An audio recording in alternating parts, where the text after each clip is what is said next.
fil hayati dunya wal akhirah, yaitu keteguhan di dalam ucapan dia di dunia dan akhirat. Ditanya, man rabbuka?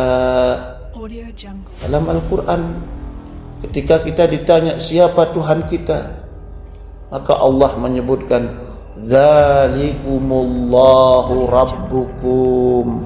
Itulah, ya, zalika, itulah bagi kalian, Rabb kalian itu adalah Allah. Zalikumullahu rabbukum. Allah adalah Rabb kalian. Nah, maka di antara pokok pondasi iman seseorang, ya, ketika dia ditanya siapa Tuhanmu, Allah, Rabbi, itu Allah itu adalah Tuhan. Ya. Wa madza ba'dal haqq illa dhalal. Dan apapun setelah itu, selain Allah, maka berada di dalam kesesatan. Apapun Tuhan selain Allah, maka itu adalah kesesatan. Ini akidah seorang muslim. Tidak boleh dia rancu.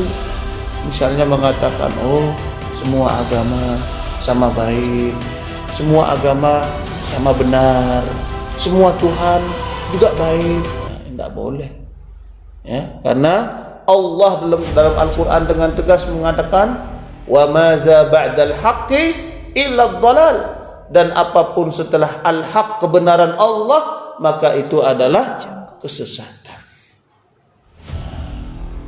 Ini saudara sekalian yang dirahmati oleh Allah.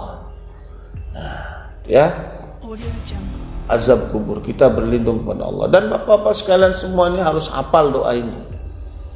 Harus hafal. Ini doa yang paling bagus. Apalagi Nabi letakkan di dalam sholat, bukan di luar sholat. Nah, kemudian yang berikutnya, kita disuruh berdoa, ya, wa min fitnatil mahya wal mamati, berlindung kepada Allah dari fitnah hidup dan fitnah mati. Hari-hari ini kita ini diuji oleh Allah dengan berbagai fitnah. Ya. Fitnah itu maknanya apa? Ujian. Jadi fitnah itu maknanya ujian. Ujian kehidupan kita hari-hari ini yang tidak pernah kita rasakan pada masa-masa yang lainnya, yang dahulu. Ya. Adalah yakni ujian di dalam pelaksanaan syariat agama ini. Ya, di mana karena ya, dengan berbagai macam alasan, protokol, ya, aturan-aturan, sampai kemudian merubah syariat. Nah, ini ujian.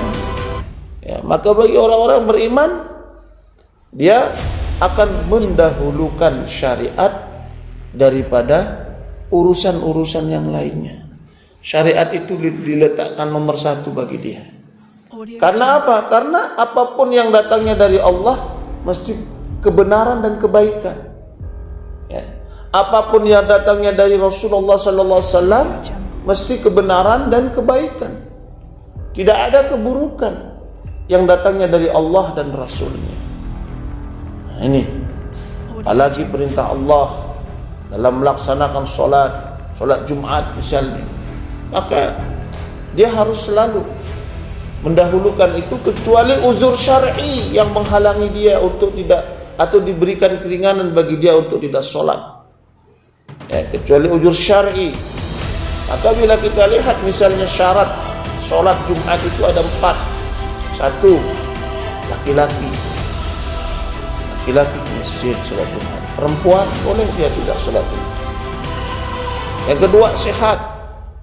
Ya, sehat, maka orang yang sakit saja yang boleh dia uzur untuk tidak ke masjid. Ya, dalam artian sakit yang berat yang menyebabkan dia sulit untuk dia berangkat. Kalau cuma sakit-sakit ringan, pilek, panu, ya, kadas, kurap, ya, sakit ringan, ya, tetap dia harus ke masjid.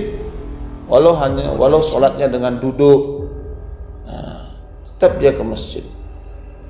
Ini maksudnya sakit yang berat yang menyebabkan dia tidak bisa pergi kemana-mana. Lalu yang keempat adalah mukim. Yang ketiga adalah mukim. Ya.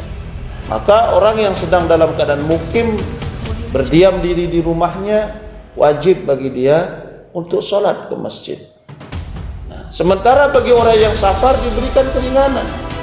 Bolehnya dia mengganti dengan sholat zuhur apabila dia terhalang untuk bisa hadir di masjid karena sedang dalam perjalanan. Misalnya di atas pesawat atau di atas bis umum yang tidak bisa, dia harus suruh berhenti bis supirnya, Pak berhenti dulu Pak, saya mau sholat. Nah, karena atau kereta api yang sudah berjalan sesuai dengan jadwalnya, maka di situ dia diberikan keringanan. Nah, yang keempat adalah laki-laki yang sudah balik, ya sudah dewasa. Nah, maka mereka wajib untuk melaksanakan sholat Jumat. Bahkan kalau sampai seorang laki-laki itu 3 kali secara sengaja dia meninggalkan sholat Jumat, kata Rasulullah, maka aku khawatir Allah akan mematikan hatinya. Ya. Allah akan menutup hatinya. Inilah sekalian yang dirahmati oleh Allah Subhanahu wa taala. Ya, fitnah hidup di akhir zaman ini. Maka kita banyak berdoa dengan doa itu agar Allah hindarkan kita dan Allah berikan kita kekuatan serta kecintaan untuk mengamalkan syariat ini. Ya. Dan alhamdulillah saya secara pribadi itu sangat tidak suka dengan sop rendang-rendang, tidak suka saya. Kalau kadang terpaksa karena memang sudah hadir di masjid itu ya ikuti, atau saya menjadi petugas khotib. Ya. Tapi saya jadi imam kan. Tetap saya sampaikan sawu subuh fakum. Tetap saya sampaikan. Fa inna taswiyatas sufu min tamatis shalah. Masalah dia enggak mau merapatkan saf karena aturan masjid di situ, yaitu urusan dia pada Allah. Nah, ini ikhwan yang dirahmati oleh Allah. Ya. Jadi kita harus tetap menjaga salat 5 waktu, salat Jumat. Kalau kita masih bisa merapatkan saf, rapatkan safnya. Seandainya semua orang tidak lagi mau merapatkan saf, akhirnya apa yang terjadi? Maka bisa hilang syariat merapatkan saf itu. Nah, ini ikhwan yang dirahmati oleh Allah. Fitnah di akhir zaman. Semakin akhir zaman itu semakin berat fitnahnya. Jadi bukan semakin hilang. Semakin akhir zaman, fitnah itu akan semakin berat. Dan puncak dari segala fitnah itulah kemudian Nabi katakan, wa min syarri fitnatil masihid dajjal, dan dari kejahatan fitnah al-masih ad-dajjal. Ya. Jadi fitnah itu berangkai dia, fitnah kecil dulu. Ya, fitnah yang ukurannya size-nya kecil, kemudian menengah, kemudian besar, kemudian super besar, kemudian di ujung puncaknya di akhir zaman itu adalah fitnah dajjal. Nah, jangan mengaku bisa menghadapi fitnah dajjal. Kata Rasulullah, berlindunglah kalian dari fitnah ad-dajjal, karena inilah fitnah yang paling berat bagi orang-orang yang beriman. Orang beriman itu bisa pagi dia mengaku beriman, entar sore dia kafir, atau kafir dia beriman, waktu sore beriman, besok pagi dia kafir. Nah, ini beratnya fitnah al-masih ad-dajjal. Maka berlindung agar jangan sampai ketemu dajjal. Ya, jangan sampai ketemu. Sampai Rasulullah katakan, pengikut dajjal itu paling banyak adalah para wanita. Ya, para wanita. Oleh karena itu kata Rasulullah, bila kalian mendengar kedatangan dajjal, ikatlah istri dan anak perempuan kalian di rumah, di tiang-tiang rumah kalian. Disuruh ngikat biar dia gak keluar. Karena kalau dia keluar, dia akan terpengaruh dengan dajjal. Nah, ini ya. Kenapa fitnah dajjal itu begitu hebat? Karena umat manusia atau kaum muslimin, orang beriman itu dibuat miskin. Dimiskinkan dahulu. Ini kan sekarang sudah ada upaya pemiskinan. Jualan sate suruh nutup jam 8, berangkatnya jam 7, nutup jam 8. Mana mau dapat jualan? Ya. Dimiskinkan dulu. Karena fitnah Dajjal itu akan datang ketika umat manusia dalam keadaan haus dan lapar. Haus dan lapar ini kan identik dengan kemiskinan. Ya, haus, lapar. Lalu Dajjal datang dengan membawa satu gunung roti. Ya, dalam hadis Nabi disebutkan satu gunung roti. Bisa jadi satu kontainer, satu truk roti misalnya.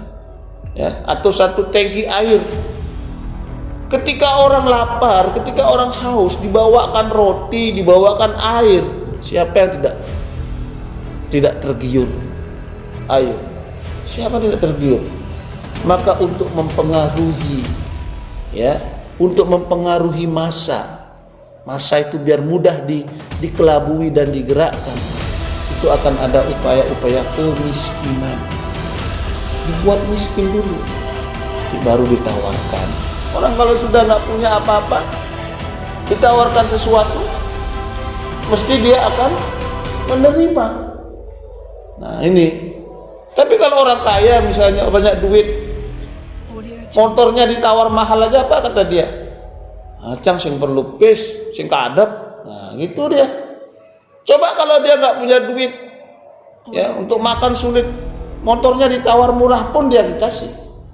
Ya demi dia mendapatkan untuk bisa makan. Nanti itulah fitnah Dajjal itu begitu. Jadi dibuat dulu dalam keadaan kaum muslimin itu miskin. Ya dimiskinkan dulu. Berbagai macam acara, aturan membuat dia menjadi kaum muslimin itu miskin. Barulah kemudian ditawarkan rangsangan-rangsangan yang akhirnya menyebabkan iman seseorang itu pun menjadi luntur, menjadi kalah. Makanya doanya itu ada kalimat syarri, ya keburukan, kejahatan, fitnah al-masih ad-dajjal. Ini berlindung sekalian, ya kita harus berupaya tetap mengamalkan sunnah Nabi ini, berlindung pada Allah dari 4 perkara ini. Dan yang belum hafal sampai di rumah. Sehari pelajari, insyaallah hafal. Kalau kita sudah niat, lalu diamalkan. Ya, dan yakini. Apalagi antum dalam keadaan syafar, ya, bepergian. Orang yang syafar itu kata Rasulullah, ya, salasun da'awatun mustajab. Ada 3 doa yang cepat dikabulkan. Sampai-sampai Nabi menambahkan kalimat la syakka fihinna, gak ada keraguan di situ. Doa orang terzalimi, doa orang syafar, doa orang tua kepada anaknya. Tapi kenapa kita udah sering syafar, sering doa, enggak dikabulkan? Ada apa ini? Nah, Nabi kemudian menyebutkan zakara rirazulin, disebutkan tentang seseorang, ya, tentang seseorang tawilus safar yang melakukan perjalanan yang panjang. Ab'asa ghabrahu, sampai rambutnya acak-acakan, saking panjangnya dia safar. Ya. Rambutnya acak-acakan berdebu. Ya. Kemudian dia mengangkat tangannya ke langit, meminta kepada Allah, ya Rabbi, ya Rabbi. Lalu Nabi katakan, wa mat'amuhu haramun, makanannya haram. Wa mashrabuhu haramun, minumannya haram. Wa malbasuhu haramun, pakaiannya haram. Ya. Wa bughizia biharamin, wa ghuzia, gizi itu dari bahasa Arab. Wa ghuzia, dan gizinya, gizi itu kan bikin badan sehat ya. Dan gizinya itu juga diperoleh dari nafkah yang haram. Fadzalika yustajabu, kata Rasulullah. Doa hukum. Bagaimana doa-doa mereka itu? Doanya dia akan bisa dikabulkan oleh Allah Subhanahu wa ta'ala. Nah, oleh karena itulah kita ini harus introspeksi diri, ya. Makanan harus jelas, makanan yang kita makan halal. Halal itu kan ada 2, halal secara zatnya, yang kedua halal cara memperolehnya. Kalau zatnya halal, haram ayam, tapi cara memotongnya haram, ya jelas jadilah dia barang haram. Tuh. Nah, Kemudian minuman kita juga begitu yang halal. Ya, pakaian yang kita pakai juga dari hasil yang halal, bukan barang korupsi, mencuri, barang nilap dan sebagainya. Ya, gizi yang ada pada tubuh kita juga halal. Insya Allah Allah kabulkan doa-doa kita. Mudah-mudahan apa yang disampaikan sedikit ini sebagai kultum hari Ahad dan bermanfaat, ya. Dan kita akhiri kajian ini dengan doa kafaratul majlis. Subhanakallahumma wa bihamdika asyhadu an la ilaha illa anta astaghfiruka wa atubu ilaik. Subhanaka rabbil izzati amma yasifun wa salamun alal mursalin. Alhamdulillahi rabbil alamin. Amin ya rabbal alamin. Assalamualaikum warahmatullahi wabarakatuh. Waalaikumsalam. Yang mau ngopi silakan di rumahnya Haji Taufik.